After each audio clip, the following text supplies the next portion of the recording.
Terima kasih Pak Beni, teman-teman semuanya. Pak Amin lagi ke belakang dulu nih, jadi saya duluan. Pak Amin yang siap PPT-nya. Kalau saya ini ya beasiswa yang jadi kuncinya itu adalah pemilihan jurusan di kampus. Pemilihan jurusan di kampus. Kalau di jurusan tersebut diterima, lalu kampus tersebut banyak memperoleh beasiswa, itu kemungkinannya lebih besar. Waktu kemarin saya daftar itu, saya satu milih UI. Lalu kedua milih IPB. Lalu saya cari ke belakangnya bagaimana track record UI terhadap beasiswa. Ternyata paling banyak yang menyerap beasiswa itu adalah IPB, UGM, Brawijaya, itu kampus-kampus yang tiap tahunnya itu menyerap beasiswa banyak. Akhirnya saya mengambil keputusan, saya memilih IPB dan nggak jadi di UI. Nah, lalu setelah ketemu sama teman-teman, ternyata mereka juga ngobrol bagaimana cara memilih kampus. Pertama ya kampus-kampus yang banyak menyerap beasiswa, lalu banyak selesai beasiswanya mendekati tepat waktu. Jadi kayak misalkan kampus IPB banyak sekali menyerap di waktu angkatan saya itu sampai 80 sampai 90, dan track record IPB dalam menyelesaikan studi kuliah itu di antara 4 tahunan. Lalu kampus-kampus yang lain juga di antara 5 tahun 4 tahun. Sehingga kampus-kampus yang banyak menyerap beasiswa dari Dikti itu adalah kampus-kampus yang bisa menyelesaikan perkuliahannya tepat waktunya, sehingga jatah beasiswanya lebih banyak. Sehingga pada tahun 2017 seluruh mahasiswa S3 yang diterima jalur IPB yang diajukan IPB ke Dikti itu diberikan beasiswa semua. Nah, strategi itu yang saya pakai kemarin itu. Awalnya emang saya pengennya ambil ekonomi UI, tapi ternyata UI sedikit menerima beasiswa dari BPPDN. Selain satu sulit masuknya ke UI itu, sulit seleksi masuknya. Yang kedua, UI menerima beasiswa BPPDN dari tahun ke tahun sedikit jumlahnya. Tidak sebanyak kampus IPB, Brawijaya, UGM. Akhirnya saya memilih strategi memindahkan ke IPB. Dan terbukti 2017 seluruh mahasiswa yang diajukan beasiswa dapat beasiswa dari Dikti. Jadi misalkan dalam istilahnya, misalkan kalau IPB ngirim 100, ya 100-100-nya diberi. Sampai kemarin juga ada yang tidak terima di Budi DN, DRPDB dalam negeri, akhirnya disuit ke BPPDN. Nah, itu yang strategi yang saya pakai kemarin. Kalau administrasi sama, administrasi yang penting ikutin administrasi yang diminta oleh penyedia beasiswa, ya kita ikutin semuanya, langkah-langkahnya, surat-surat apa yang harus disiapkan. Itu pasti diberikan pasti kita siapkan, dan kalau itu sesuai dengan persyaratan yang diminta oleh penyedia beasiswa, masih diberikan. Kemarin saya ke BPPDN yang ke Kopertis 4 itu semua diberikan rekomendasi buat beasiswa dengan syarat linear jurusannya dengan diajarkan. Selama itu linear, diberikan rekomendasi oleh Prof. Uman. Nggak ada persyaratan, nggak ada biaya, nggak apa-apa, semuanya diberikan. Nah, akhirnya setelah masuk di IPB, saya ngobrol sama teman-teman, ya mereka sama memilih kampus dengan track record penerima beasiswa paling banyak. Tiap tahunnya kan kelihatan ini terima banyak dari banyak wilayah. Nah, kemungkinan besar itu masuk. Nah, tinggal bagaimana cara masuk ke kampus tersebut. Nah, kalau kampus di IPB biasa meminta akreditasi waktu S2-nya minimal D. Nah, lalu langkah kedua bagaimana? Meminta rekomendasi dari dosen-dosen IPB. Kalau misalkan saya kuliah di EPN, minta rekomendasinya, kita orang luar gitu ya, pengen kuliah di situ, kita datang aja ke sekretariat EPN, saya mau kuliah di sana, minta rekomendasi. Insya Allah pasti dikasihkan rekomendasi sama dosen-dosen di sana. Nah, itu pengalaman saya waktu mengajukan beasiswa dari kebetulan tahun 2008 2017 itu terakhir kuota yang dibuka banyak 1.000 buat BPPDN. Nah, mungkin dari saya itu mungkin kalau strategi yang saya pakai dalam mencari beasiswa BPPDN itu. Meskipun cita-citanya pengen di ekonomi UI gitu, yang lebih keren, tapi kalau saya di ekonomi UI udah jelas ya gak mungkin keterima di sana. 2 seleksi yang berat, 1 seleksi masuk, 2 seleksi beasiswa, karena kecil buat beasiswa BPPDN di UI. Nah, mungkin kalau saya itu, mungkin dari Pak Amin yang sama-sama 2017 nih Pak Amin.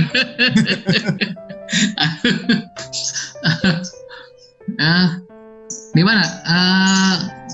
Assalamualaikum warahmatullahi wabarakatuh. Waalaikumsalam warahmatullahi wabarakatuh. Ya, gimana caranya? Banyakan waktu. Jadi ketua se-New Zealand ya? Enggak nih, makanya saya kabur biar nggak dipilih jadi ketua. kabur sini. Ngomong Pak Amin lagi ngomong tadi. Ya, gimana nih, udah dipersilakan atau kita lupa saya? Ini mungkin ya saya buat 19 slide, tapi mungkin bisa nanti di skip intinya saja mungkin. Jadi menambahkan apa yang disampaikan oleh Pak Mulis ya, bahwa pas saat itu tahun 2017 betul waktu itu kalau saya sendiri sama dengan Pak Mulis ya, kita mulai dengan kebetulan waktu itu seingat saya tidak jauh berbeda antara pembukaan pendaftaran beasiswa dengan pendaftaran di kampus-kampus untuk penerimaan mahasiswa doktoral yang waktu itu dibuka. Nah waktu itu saya masuk ke kalau pengalaman saya sendiri, saya coba daftar di BPPDN seperti Pak Mulis awalnya. Kemudian saat yang sama tidak jauh berbeda dengan pembukaan itu, saya juga daftar di UI, di FEB dan Unpad. Jadi saya masuk langsung ke 2 kampus antara UI dan Unpad. Saya berharap bahwa jika salah satu gagal, saya bisa dapat yang satu, itu yang rencana saya. Kemudian ternyata pengumuman BPPDN itu sudah duluan keluar. Saya di situ diterima untuk ada pengumuman bahwa sudah masuk dan harapannya besar ada penerimaan, kalau tidak salah di BPPDN itu sudah diterima. Namun sayangnya waktu itu di UI untuk tahap selanjutnya setelah SIMAK UI lolos, saya tidak lolos. Nah, Unpad berhasil. Jadi akhirnya udah saya lupakan UI, fokus saya ke Unpad. Nah kemudian karena BPPDN itu mencantumkan nama universitas, otomatis ketika saya mencantumkan UI kan tidak mungkin karena sudah gagal ya. Akhirnya BPPDN saya sudah hilang harapan dan sebagainya. Nah tiba-tiba berapa kemudian ada pengumuman beasiswa BUDI-DN, beasiswa unggulan dosen Indonesia. Di situ saya urus kembali dan ternyata untuk di BUDI-DN itu prosesnya lebih cepat, setahu saya lebih cepat dibanding BPPDN ya Pak Mulis ya. Jadi tahapan-tahapan pengumuman dari mulai seleksi 1, seleksi 2 sampai seleksi 3 itu duluan BUDI-DN. Ternyata BPPDN masih belum ada kabar, karena juga saya tanya ke Pak Mulis, kemudian juga waktu di pembekalan di BUDI-DN di tahap ketiga terakhir itu si tutornya dari LPDP menyampaikan bahwa BPPDN itu belum ada kabar kabar kejelasannya gitu kan. Saya bilang bersyukur ya, akhirnya BUDI-DN ternyata di approve duluan. Nah Bu, memang di BUDI-DN ini sepertinya tidak ada yang istimewa untuk kita siapkan ya. Artinya kita bisa mempersiapkan kita ini ya, ikutin aturan main, kemudian juga tentu ya ada belajar lah, karena sudah bicara mengenai masalah seleksi ya. Seleksi 1 itu mengukurkan berapa ribu, kalau tidak salah dari mulai awal tuh 6 ribuan gitu. Final itu ya, akhirnya itu saya ngambil dari beberapa tahap seleksi itu sampai kurang lebih sampai 400-an sekian gitu. Padahal kuotanya sudah terpenuhi, namun ternyata diseleksi terus sampai tahap 3 lah, ada 3 tahap. Tahap 1, 2, dan 3 itu udah pembekalan dan penerimaan. Jadi ternyata sudah batas kuota terpenuhi pun masih ada seleksi lagi waktu itu ya mungkin. Jadi tidak sampai kalau 600 yang diterimanya 400 sekian masih dalam proses seleksi gitu. Ternyata demikian waktu di BUDI-DN itu. Nah, kemudian ini yang sedikit saya masuk ke materi ini ya. Jadi sebetulnya mungkin penjelasannya ini saya lihat dari ada peraturan direktur utama di LPDP sendiri. Ini saya nggak ambil dari beliau, bahwa beasiswa LPDP ini program beasiswa yang diselenggarakan oleh pemerintah tentunya melalui lembaga pengelola dana pendidikan seperti itu ya, Kementerian Keuangan, tentu dalam rangka menghasilkan sumber daya manusia Indonesia yang berkarakter dan sebagainya. Nah ini kemudian saya skip aja mungkin ya. Jadi kita nanti lebih banyak diskusi, mungkin harapannya seperti itu. Untuk calon penerima beasiswa sendiri tentu yang sudah ikut seleksi gitu ya, seleksi kemudian dinyatakan lulus oleh Direktur Utama LPDP. Selanjutnya untuk tahapan beasiswa di LPDP ini ada 3 tahap ya. Ada persiapan studi, ada pelaksanaan studi, ada fase studi. Nah untuk di persiapan studi tentu ini rangkaian-rangkaian yang memang itu harus disiapkan oleh calon penerima gitu ya, oleh calon penerima. Jadi belum dikatakan beliau sudah menerima beasiswa, masih dalam tahap calon penerima seperti itu. Nanti saya lihatkan di slide selanjutnya ya. Di persiapan studi ini apa yang di situ ada program apa? Yang pertama ada program persiapan keberangkatan dan atau program pengayaan. Nah waktu itu saya di hotel di daerah Jakarta Selatan, kalau tidak salah waktu itu diberikan pengayaan tentang 6 hal materi yang itu diampu ya, atau diajarkan oleh beberapa personal LPDP. Dia memberikan pengayaan dan ini sifatnya wajib. Semua calon penerima itu harus hadir karena di situ ada tanda tangan, berkas-berkas dan sebagainya yang harus dilengkapi dan harus diserahkan ke LPDP ya. Nah di sini di program persiapan studi, kemudian di sini juga ada ada beberapa surat ya, ada surat yang itu diperoleh dari beberapa kampus atau si penerima beasiswa ini dia memiliki beberapa 3 surat ini, diantaranya ada letter of acceptance unconditional. Ini surat resmi dari perguruan tinggi yang menyatakan bahwa penerima beasiswa ini diterima tanpa syarat ya, gitu, seperti itu ya. Kemudian LOS ya, letter of sponsorship, surat keterangan LPDP yang menyatakan bahwa penerima beasiswa telah ditetapkan mendapat dukungan dari penerima beasiswa. Jadi ada informasi itu yang diberikan ke kami gitu. Kemudian letter of garansi ya, yaitu surat keterangan LPDP yang menyatakan bahwa penerima beasiswa telah ditetapkan mendapatkan jaminan pendanaan itu. Jadi ada 3 surat yang kita terima. Selanjutnya ini surat pernyataan penerima beasiswa, nanti bisa dibaca mungkin ya. Kemudian, di tahap pelaksanaan studi tadi kan ada 3 tahap tadi ya. Di sini tahap pelaksanaan studi ini, jadi diberikan informasi bahwa penerima beasiswa dapat menerima pendanaan tambahan yang tidak termasuk dan juga pendanaan yang resminya gitu. Apa pendanaan sih yang berhak diterima oleh si penerima beasiswa oleh kami ini apa saja, itu juga dijelaskan di situ ya. Di tahap pelaksanaan studi sampai ada yang bisa diterima pendanaan yang lain, dan ada juga yang sebenarnya larangan-larangan apa yang tidak boleh diterima oleh kami. Jadi ada beberapa hal poin yang itu disampaikan gitu ya. Selanjutnya itu juga bicara masalah masa studi. Nah, untuk masa studi sendiri di poin 3 bisa dilihat bahwa sebenarnya maksimum program doktor ini 3 tahun ya. Ini bisa dievaluasi dan berpanjang selama 2 semester. Ini yang terjadi kepada saya nih saat ini dengan kondisi Pak Bintang udah senyum-senyum aja nih. Jadi kendalanya sebetulnya kita ini memiliki musuh tuh di diri kita sendiri nih ya. Harusnya dalam 3 tahun ini saya bisa mengakhiri studi ini. Nah, setahun yang lalu pengalaman saya sudah 9 usulan riset, harusnya udah start gitu ya. Karena teman saya sudah ada yang lulus sampai sekarang itu. Tapi saya masih perbaikan gitu ya. Jadi inilah kendalanya ya.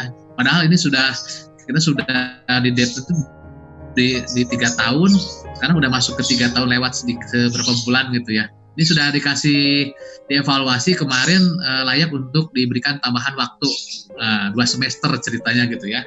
2 semester ini kalau sudah lewat dari itu ya pendanaan sendiri ya Ibu Bapak, seperti itulah gambarannya. Ini masa studinya jelas dicantumkan di sana gitu ya. Selanjutnya ada MONEF ya. Ada MONEF yang dilakukan oleh pihak LPDP. Di situ MONEF itu Jadi si penerima beasiswa dia harus mengupload perkembangan studinya per 3 bulan sekali. Nah, per 3 bulan sekali ini juga dalam rangka syarat untuk pencairan bulanan. Nanti saya jelaskan di slide selanjutnya untuk berapa hak yang diterima gitu ya. Ini tiap 3 bulan sekali sampai saat ini LPDP komitmen memberikan komitmen memberikan pembiayaan ya. Pembiayaan apa saja nanti kita lihat gitu ya. Ini monitoring evaluasi sudah. Kemudian tadi ada tahap-tahap yang terakhir ada tahap fase studi ya. Ini tahap fase studi saya tidak bisa bicara banyak karena saya belum sampai ke arah sana. Sekarang dari tahap pelaksanaan studi ya sekarang itu. Jadi baru 2 tahap yang saya sedang lalui gitu. Kemudian kewajibannya ini ada kewajiban yang tercatat di sana dalam buku tersebut ya. Jadi kita harus mengabdi dalam 2 kali masa studi tambah 1 tahun katanya seperti itu. Jadi kalau ada didanain oleh PDP maka kita diminta untuk komitmen bahwa setelah selesai kita harus mengabdi di tempat tersebut minimal 2 kali masa studi tambah 1 tahun. Jadi mungkin itu komitmen yang harus kita pegang ya seperti itu. Lalu, untuk pendanaan beasiswa ini ada 2 ya, dana pendidikan Indonesia, ada dana pendukung BPI. Jadi ada dana pendidikan Indonesia itu dana yang pokoknya ya, yang berhubungan dengan pendidikan. Kemudian ada pendukung dari biaya pendidikan Indonesia. Bisa kita lihat. Nah, ini komponen dana pendidikan ini Bapak Ibu, pertama dana pendaftaran itu semua di-cover ya oleh LPDP. Jadi kalau mereka sudah komitmen, pengalaman saya mereka komit banget gitu. Kalau kita sudah membayar ke kampus X rupiah karena awal-awal harus bayar pendaftaran dan sebagainya, itu di akhir itu di-reimburse semua diganti gitu. Diganti. Saya waktu itu sampai berapa puluh juta yang sudah dikeluarkan dibalikin lagi oleh LPDP. Yang penting ada bukti bahwa kita sudah membayar ini, membayar itu segala macam. Mereka kembalikan lagi seharga X rupiah sesuai uang yang kita keluarkan untuk daftar di universitas tersebut. Karena kadang-kadang harus dulu uang masuk sebelum beasiswa turun. Kadang seperti waktu itu awal-awal seperti itu yang saya alami. Kemudian komponen dana pendidikan ini yang kedua dana sumbangan pembinaan pendidikan atau SPP. Itu juga sampai sekarang juga lancar gitu ya. Jadi pihak LPDP dia berhubungan langsung dengan pihak kampus. Jadi kami sebenarnya otomatis aja gitu sudah terbayar gitu. Kemudian dana tunjangan buku, ada dana bantuan penelitian disertasi ya. Kemudian ada dana bantuan seminar internasional, ada juga dana bantuan publikasi jurnal internasional, ada dana wisuda sudah tidak ada sampai sekarang saat ini ya. Nah, kemudian untuk pencairan beasiswa ini ya, untuk pencairan beasiswa sendiri kalau sudah diverifikasi melalui akun Simonef gitu ya, 5 hari kerja sejak pengajuan dibuat kemudian disetujui, maka 10 hari kemudian maksimum itu sudah masuk ke rekening kita masing-masing, rekening Award Day ya. Kemudian, untuk komponen dana pendukung ya, tadi kan dana utamanya gitu ya dengan berhubungan pendidikannya, ini sekarang dana pendukungnya. Di sini ada dana transportasi, ada asuransi kesehatan, visa, ada hidup bulanan, kedatangan dan sebagainya. Nah, yang saya sekarang sering rasakan itu ya untuk dana ini karena saya tidak ada datang, artinya walaupun saya di Bandung tapi dia dianggap bahwa itu masih wilayah Jawa Barat gitu ya. Kemudian untuk keadaan tunjangan keluarga pun saya tidak, karena saya tidak bawa keluarga ke sana. Jadi saya sewaktu-waktu ke Bandung, jadi tidak dapat itu. Hanya yang saya terima itu dana hidup bulanan, kemudian darurat dan sebagainya itu tidak gitu. Jadi dana bulanan ini yang rutin saya terima tiap bulannya dalam arti per 3 bulan cair seperti itu. Nah itu ya, itu yang saat ini saya rasakan gitu ya. Artinya bahwa beasiswa ini betul-betul sangat membantu ya. Kira yang bisa di-sharekan ke Bapak Ibu yang memang mau mencoba untuk daftar beasiswa ya. Mudah-mudahan di sini ada yang berminat untuk mencoba ikut lagi kompetisi dalam mendapatkan beasiswa Budi DN. Saya yakin pasti bisa dan ada jalan lah untuk itu seperti itu. Iya. Ya, oke Pak Bintang itu ya, sering lengkapi ya. Ini Budi DN-nya DN dalam negeri ya. Pak Bintang Budi LN ya. Kalau Pak Amin punten itu LPDP bukan? LPDP ya. LPDP. Oke. Kalau kalau kesejahteraan bagus LPDP daripada BPPDN. Tadi Pak Amin salah itu tunjangan keluarga, harusnya tunjangan keluarga yang baru masuk Pak.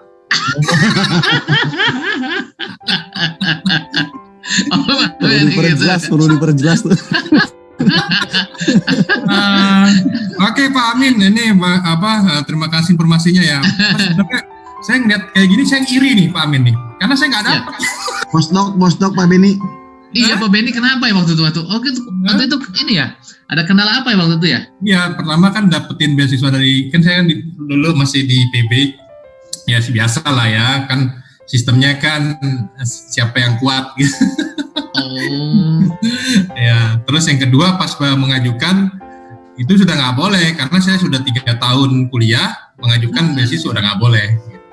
Ya, akhirnya terlewat. Gitu. Akhirnya lulus 7 tahun Pak. Beasiswa sendiri Pak, beasiswa saya sendiri. baru 3 tahun ini. Udah beres Pak Amin. Ini lagi perbaikan karena hampir setahun itu stuck gitu Pak Mulis. Padahal setelah SUR itu harusnya terus perbaikan jalan gitu. Aduh nih. Ampun deh ini. Mantap ya. Musuhnya diri sendiri sih. Iya diri sendiri betul. Saya ego melawan ego diri sendiri ternyata ya, musuh benar, kita Pak. ini.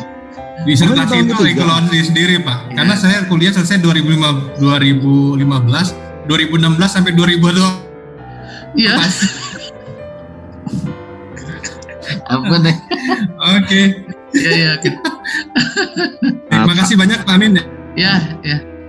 Nggak masuk. Apakah pengaruh ada maksimal umur untuk pengajuan ini? Yang kedua tadi Pak Amin bicara mengenai untuk mengajukan ini kita harus daftar dulu gitu ya ke universitas yang emang kita tuju. Ya. Jadi misalnya kita harus daftar, kita harus bayar. Tadi Pak Amin bilang sampai puluhan juta dulu masuk. Ya. Iya betul. Nah jika atau ya luasnya kita pas mengajukan nggak dapat gitu ya, misalnya mudah-mudahan bisa nggak dapat ini, dapat yang kayak Pak Beni tuh, misalnya dapat penelitian terus ya Pak Beni, jadi tercover ya Pak Beni ya. Nah kalau misalnya nggak dapat juga, kebetulan dosen pemula udah penelitiannya tertutup nih, jadi pengen mengekor aja ntar ke Pak Beni. Nah itu gimana ya? Oke, saya jawab dulu yang tadi Pak, yang maksudnya umur itu umur kuliah Pak. Jadi umur kuliah itu. Okay. Saya udah tahun ketiga, udah nggak bisa lagi mengajukan. Gitu. Jadi LOA-nya itu 2013, 2015 pengajuan itu diterima, tapi ternyata saya udah 3 tahun, nah itu langsung dicoret. Nah, itu nggak bisa. Tata kalau dari sisi umur manusianya gimana Pak Mulis Pak? Tahu saya ada Pak Amin ya? Ada. Berapa 45, ya? Kalau nggak salah itu. 45 ya? 45. Waduh, lalu kelewat dong jadinya ya. 50. Kelurahan Pak. Kenapa? Kelurahan. 45 jalan atau 50 tahun. Jadi kalau dana itu sebenarnya pas awal itu harus ada sebenarnya itu. Tetapi waktu saya itu kemarin mengumpulkan yang daftar sama-sama daftar, mengajukan permohonan ke kampus buat penundaan SPP. Jadi kalau beasiswanya diterima lanjut kuliah, kalau tidak diterima beasiswanya mengundurkan diri atau biaya sendiri, menggalang kekuatan. Iya. Oh jadi biaya pendaftaran aja gitu Pak yang hilang gitu ya. Kalau misalkan dia tidak mau dilanjutkan gitu ya Pak. Ya kalau SPP. Ya sebenarnya Pak Dani, untuk umur kalau untuk dosen itu maksimal 50 Pak. Masih boleh kan 50 kan untuk dosen, tapi kalau LPDP kayaknya 45 ya. Kalau ya itu 48. Nah, asumsinya dosen itu yang rata-rata senior semua. 48. Pak Wawan, bawa jauh amat Pak Wawan, apa yang baru ya? Ya baru 48 tahun. Spesifik banget Pak. Oh yang baru ya, betul. Ya, kalau umur betul ada batas waktunya. Dengan yang sekarang itu kayaknya sudah diupdate lagi berapa tahunnya saya belum lihat ya. Kalau yang dulu kalau tidak 45, sekarang udah 48 50 ya. Bagus, mungkin bisa ada kesempatan untuk coba ikut Pak. Kemudian yang kedua, kalau yang saya waktu itu kan karena dituntut untuk bayar. Kalau tidak bayar seolah Anda tidak diterima, kan itu kan kita kan takut kan waktu itu ya. Nah saya waktu itu udahlah, kalau ini berhasil saya beasiswa, kalau yang tidak berhasil tidak apa-apa gitu kan. Itu waktu itu dan nothing tulus aja. Jadi selain pendaftaran udah jelas kalau pendaftaran itu pasti hilang lah ya. Nah pas waktu itu saya bertaruhnya begitu Pak Dani, karena waktu itu udah sedikit ada ini, kalau Anda belum membayar registrasi tanggal sekian maka dianggap mengundurkan diri kan, itu kan takut kan. Makanya saya berani aja bayar. Saya waktu itu sampai 60 juta loh Pak, semua itu dikembalikan di pendaftaran apalagi ini segala macam. Wah banyak sekali waktu itu karena saya ngambil ini Pak, kelas eksekutif kan di Unpad. Di FEB itu ada 2 kelas ya, ada kelas reguler, ada kelas eksekutif. Nah karena saya sambil bekerja, saya ngambil eksekutifnya waktu itu. Kemudian meskipun pada akhirnya itu berubah menjadi by riset semuanya lah sama gitu Pak. Dulu SPP itu saya sampai 45 juta satu semesternya. Kemudian karena jadi 17 sekian kan. Nah waktu itu saya berpikir itu, yaitu saya bayar itu sampai 60 juta. Ternyata bukti itu saya lampirkan, ketika diterima kemudian saya kirim ke LPDP-nya. Alhamdulillah itu diganti total semua, nggak ada yang dikurangi Pak. Bahkan ada tambahan itu semua ada perinciannya gitu, seperti itu. Jadi kalau yang tadi Pak Dani maksudnya memang Pak itu harus siap dengan itu sih Pak. Kalau memang rezekinya alhamdulillah, kalau memang bukan rezekinya ya bersyukur mungkin itu. Berarti tinggal ngelihat umur dulu nih Pak ya. Pak dicek Pak, umurnya berapa Pak sekarang Pak? Hah? Umurnya berapa dicek Pak? 50 itu pas banget. 50 masih bisa kayaknya Pak. 50 masih lewat bisa, berapa bulan? Gitu ya. Siap, Bu Siana apa? Mau ini tadi kelihatannya Ibu kayaknya mau ada yang ditanyain. Oh bisa ya.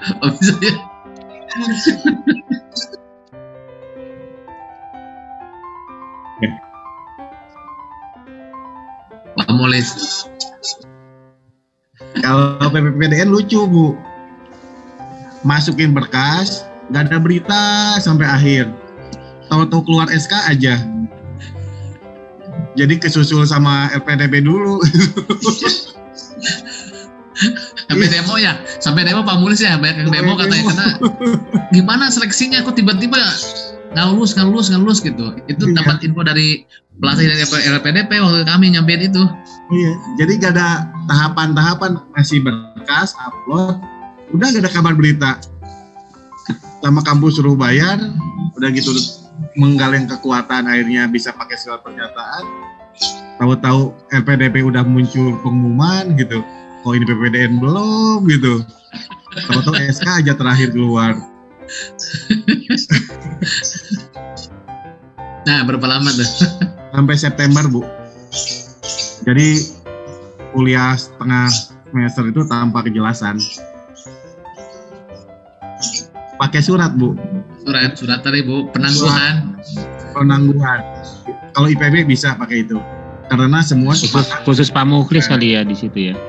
Kenapa Pak? Khusus Pak Mukhlis gitu ada, boleh gitu IPB itu ya. Iya, penangguhan. Pak Mukhlis maaf, yang living allowance-nya tiap bulan, triwulan juga? Per bulan Pak. Per bulan, sama, nominalnya sama dengan kita ya? Lebih bagus punya Bapak Pak. Lebih bagus. Oke. Berapa sih Pak sekarang Pak? 4 jutaan ya? Komponennya lebih sama dong berarti. Lebih bagus LPDB. Kalau BPPDN all in, biaya penelitian di sana, biaya buku di sana, biaya hidup di sana. Oh, jadi banyak ya, tapi all in. Kan kalau LPDP kan tepat waktu, misalkan 10 hari dari pengajuan. Iya. Nih kalau BPPDN ya harus ada sedikit sabar. Iya. Tetapi tidak ada laporan-laporan. Jadi masuk, nanti evaluasinya itu pas mau perpanjangan aja. Oh gitu. Baru evaluasi. Penelitiannya konten analisis saya. Konten analisis saya kok gitu penelitiannya. Enak bener. Kita per 3 bulan tuh update Sinonet. Monitoring evaluasi di-update. Kalau kita harus update Sinonet, wah gila.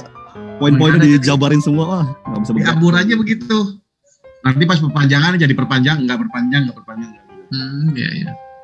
Oke, Pak Bintang nih, Pak Bintang gimana nih ceritanya nih? Pak Bintang mau pakai itu PowerPoint? Udah. Di mute aja nih sekarang. Udah nih. Udah. Pak Amin bisa ada jadikan Pak Bintang host lagi Pak Amin. Oke. Klik ini ya. Make a host ya. Udah. Diklik di siapa Pak? Oke. Oh ya oke. Sip oke. Emang bedanya gimana? Oke ya. Sekarang prosesnya meskipun lebih panjang, tiga kali tes, tapi dia cepet. Kalau BPBDN cuma 1 kali tes. Jadi waktu saya BPBDN, saya dipanggil juga langsung wawancara. Nah, yang Budi tes dulu. Yang pertama itu tes administrasi ya masalahnya Pak Amin. Administrasi. Terus yang kedua tes seleksi berbasis komputer. Kita datang untuk tes komputer, lolos lagi. Tes yang ketiga tes interview. Gitu. Interviewnya 2 kali. Nah, sebelumnya tahun sebelumnya itu interview plus FGD, tapi yang terakhir saya ikutin adalah interview 2 kali. Nah, saya dipanggil dulu di BPPDN, terus si Budinya nyusul dia meskipun 3 tahap, 1, 2, 3, pengumuman juga Budi duluan gitu. Jadi langsung itu sepertinya memang untuk yang Budi dan BPPDN dia nunggu gitu. Jadi ketika orang dosen tersebut dapat di Budi, dia langsung diblok NIDN-nya untuk tidak dapat di BPPDN gitu. Katanya sih ada yang bilang gitu. Saya nggak tahu ya, kalau itu hanya asumsi aja mungkin. Nah terus kalau untuk beasiswa luar negeri, terus terang saya itu kan juga bukan tipe yang researcher ya, maksudnya tipe dosen-dosen yang, saya kan tipe dosen yang agak cowboy gitu kali ya, boleh dibilang. Artinya ya ngajar-ngajar aja gitu, terus ikut project sana, project sini, bukan yang mungkin seperti Pak Beni kan emang beliau kan ahli gitu kalau dalam riset gitu kan. Nah, jadi saya mulai beasiswa tuh ya dari nol lah, dari nggak tahu sama sekali gitu. Cuman dari yang nggak tahu sama sekali, terus saya coba sana sini, cari supervisor, utak-atik sana sini, email ke berpuluh-puluh dosen di sana, yang jawab cuman sedikit, yang bilang iya lebih sedikit lagi gitu kan. Terus akhirnya dapet ada yang mau, kita apply kampusnya, dapet LOA, surat penerimaan atau surat offering letter sebetulnya sih. Barulah saya apply beasiswa gitu. Memang cuman mungkin kalau memang untuk kuliah di luar negeri S3 itu memang bahasa Inggris tuh PR tersendiri ya. Maksudnya sekalipun kita bisa bahasa Inggris, belum tentu tes bahasa Inggris kita itu bagus gitu. Kita harus belajar lagi untuk tes tersebut. Misalnya mau TOEFL nih, ya kita harus belajar tentang TOEFL. Kalau mau IELTS, belajar tentang IELTS gitu. Saya aja ngambil tes IELTS tuh 3 kali gitu, 6,0, 6,0, 7,0. Minimal kan S3 di sana kan 6,5. 6,5 itu setara dengan 550 TOEFL. Kalau 7 itu setara dengan sekitar 575 lah gitu. Masih 570, 80. Nah, itu terus nyari supervisor. Terus sampai dapetin LOA, terus baru nyari beasiswanya. Jadi ya tadi kembali ke poin awal yang saya katakan sebelumnya. Beasiswa itu lebih kepada pembiayaan sih. Karena saya itu diterima dari tahun 2017. 2 tahun saya tuh perjuangan nyari beasiswa. Udah diterima kampusnya dulu, nyari beasiswa gagal sana gagal sini, 7-8 kali saya gagal, ada itu mungkin. Sampai saya bikin di spreadsheet semuanya, kampus ini gagal, ini gagal, ini semua. Benar-benar perjuangannya tuh. Terus bolak-balik Bandung, suratnya mungkin boleh tanya Pak Amin, Pak Muhlis deh. Kalau surat inilah, surat itulah beasiswa. Aduh, ke Dikti, ke Bandung, saya bolak-balik tuh naik kereta ke Bandung berapa kali. kadang-kadang ada juga file formatnya itu kita nggak tahu, nggak ada di website, datang ke sana baru ada formatnya Pak, Bapak bawa USB nggak? Lah formatnya kok nggak di-share di website, aneh kan? Pokoknya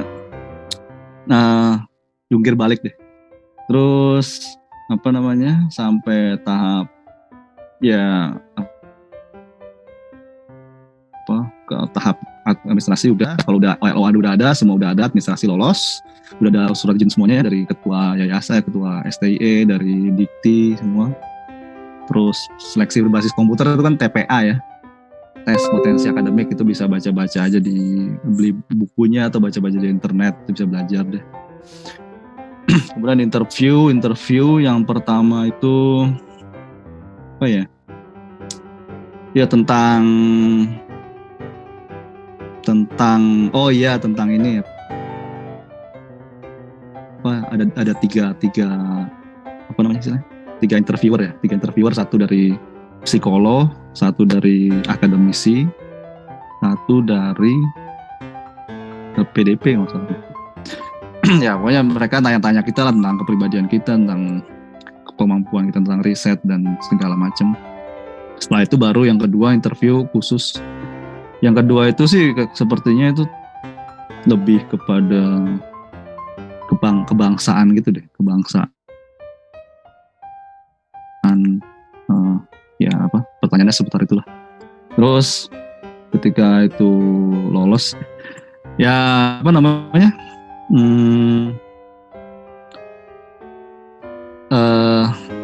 banyak hal gitu. Jadi saya juga berapa kali sih ditanya-tanya gitu sama ada teman saya, teman gitu ya, Mas Bintang tolong bimbing saya dong, saya mau beasiswa nih gini-gini. Itu saya bilang, sorry ya, saya nggak bisa bimbing karena semua itu harus kamu lakuin sendiri. Saya cuma ngasih tahu ini A, B, C, D, E, F, G. Kamu harus laluin semuanya itu sendiri gitu. Ada lagi kemarin dari mahasiswa katanya, Pak Bintang, saya gini, mohon bimbingannya gini. Terus saya bilang aja, udah tulis email. Terus saya jawab aja di email, satu email, saya kasih link-linknya semua. Terus saya bilang, maaf saya nggak bisa bimbing karena semuanya itu harus kamu laluin sendiri. Jadi memang beasiswa sekarang sesampainya di sini saya memang sadar sih bahwa yang kuliah di beasiswa gitu ya, mereka tuh sudah melalui perjuangan yang panjang gitu ya. Artinya kami ini kepada mereka gitu ya, itu sudah melalui tahapan-tahapan yang orang lain tidak lakukan gitu tuh.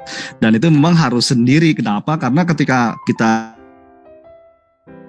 udah S3 pun ya, entah di dalam atau di luar negeri, semuanya juga sendiri gitu. Apalagi saya misalnya di sini nih, untuk hal kecil aja lah gitu. Kalau kita kan di Indonesia tuh apa-apa bisa dilayanin kan, kayak misalnya beli HP apa-apa nanti dipasangin lah ini. Di sini nggak ada, semuanya kita mau beli apa barang bawa ke rumah, cari sendiri itu, baca sendiri panduannya. Di kampus aja tuh, di kampus ada customer service tuh kayak nggak ada gunanya karena kita datang ke sana cuma dikasih link-linknya aja nih, baca di sini, baca di situ gitu. Apa aja semuanya sendiri, nggak ngubek-ngubek. Makanya kalau misalnya itu lebih kepada mental sih. Jadi kalau misalnya mau menjadi penerima beasiswa tuh mentalnya itu yang harus ditempuh, dan perjuangannya itu ya boleh ya, kalau memang serius ya silakan gitu. Tapi kalau banyak ini sana sini nanya sana kalau sorry bukan nanya, maksudnya konsekuensinya banyak gitu kalau memang udah serius mau menjadi apply beasiswa ya dicoba aja dan selamat berjuang gitu. Oke, kayak itu aja deh. Terima kasih banyak ya. Oke Pak Bintang, ternyata yang mau mendapatkan beasiswa luar negeri ini jalan untuk mendapatkannya panjang dan berulang-ulang ya. Effort yang kuat. Iya. Effort yang kuat, mental yang kuat, lebih ekstra. Ya, akhirnya memang proses tidak membohongi hasil lah ya. Ya. Bisa begitu. Ya. Ya sharingnya memang mudah-mudahan nih teman-teman pada cepat lulus ya, bisa gantian nanti Muria mahasiswa pada nih. Doanya Pak Beni, dan semuanya. Iya, yang kayak saya Pak. Ini tapi kan sukses juga bertemu dengan dengan stasiun, dengan terminal yang sudah selesai, udah landing dengan oke lah. Ya, karena terus terang Pak, kalau saya itu karena biaya sendiri ya, pilihannya dari beasiswa karena beasiswa sendiri ya, pilihannya adalah kita ngerjakan disertasi dulu atau proyek dulu. Ya betul. Itu betul, Pak, pasti begitu ya, betul. Nah, jadi hitungannya untung rugi ya, bukan untung rugi ya Pak. Kalau saya kerjakan proyek ini buat bayar SPP ada. Kalau saya tinggalkan ini tinggalkan proyeknya, SPP nggak ada. Nah, dua-duanya akan akhirnya seperti itu. Ya betul, itu suka dukanya orang sekolah lah. Iya. Ya, dan memang akhirnya Pak Bintang, Pak Amin, Pak saya alhamdulillah gini, pada saat sudah